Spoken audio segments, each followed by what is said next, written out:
Wow, ang lakas ng hangin mga kababayan. Isipin nyo itong si Franz Castro.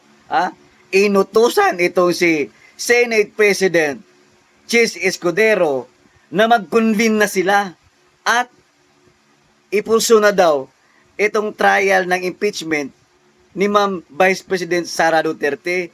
Naku, ang lakas talaga ng hangin, no? Grabe yung tama mga kababayan. Isipin mo naghahamon itong si Franz Castro mga kababayan na sana daw, no? Wag na daw patagalin pa. Let's go, come on. Umpisahan nyo na. Aba, ito lang yata yung congressman na convicted na. Tapos ngayon, talagang i-overpower mo pa itong Senate President. Dito mo makikita mga kababayan na frustrated ang tawag dito sa isang congressman na to, na kung saan takot nga kasi alam na malapit na pong matapos ang 19th Congress at magkakampanya na, halala na, at hindi natin alam or malamang siya alam na niya na talagang delikado siya kasi matatalo siya this coming 2025 election sa Mayo.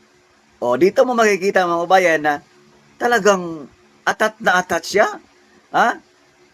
Noong nakita natin siya, kahapon ba yun, talagang grabe, abot langit yung ngiti niya, ngiting tagumpay, ngiting ngiwi.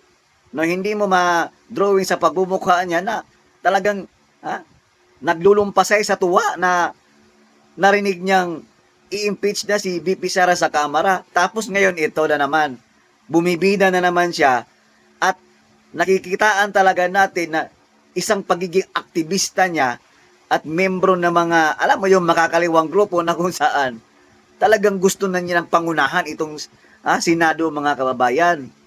Grabe naman tong si Franz Castro. Maghunos dili ka, ma'am. Marami na nga nagsasabi yung mga expert dyan, mga ibang congressman, mga abogado, nasa junto, nag-adjourn na po junto yung balik ng mga senador. President Escudero na ngayon na at this hour patawag mo na yung mga senador at mag-convene na kayo as impeachment trial court, no? Wala sa panahon, wala yung time diyan constraint na kung wag namang sabihin na sisihin pa kami, no, na ngayon na namin ipinasa. So kung kaya ng kasabihan, kung gusto ay pwedeng gawin, di ba? Kung ayaw, maraming dahilan at maraming sinisisi. So, inahamon ko ngayon si Senate President Escudero na, come on, i-ano mo na, no?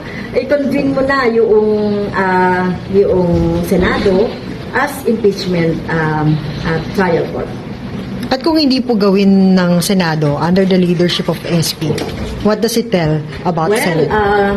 Disservice yan sa ating mga kababayan dahil malaki ang inaasahan ng mga taong bayan sa mga senador natin dahil sila lang naman ang binigyan ng konstitusyon, no? Nasa kanila yung ibinigay ng taong bayan na papel talaga, no, para bilang impeachment judge na kaya kung hindi nila gagampanan yung tungkulin nila at uunahin nila yung kanilang mga personal interest para manalo sa eleksyon, I think mag-iisip ang taong bayan na kung iboboto pa sila o hindi.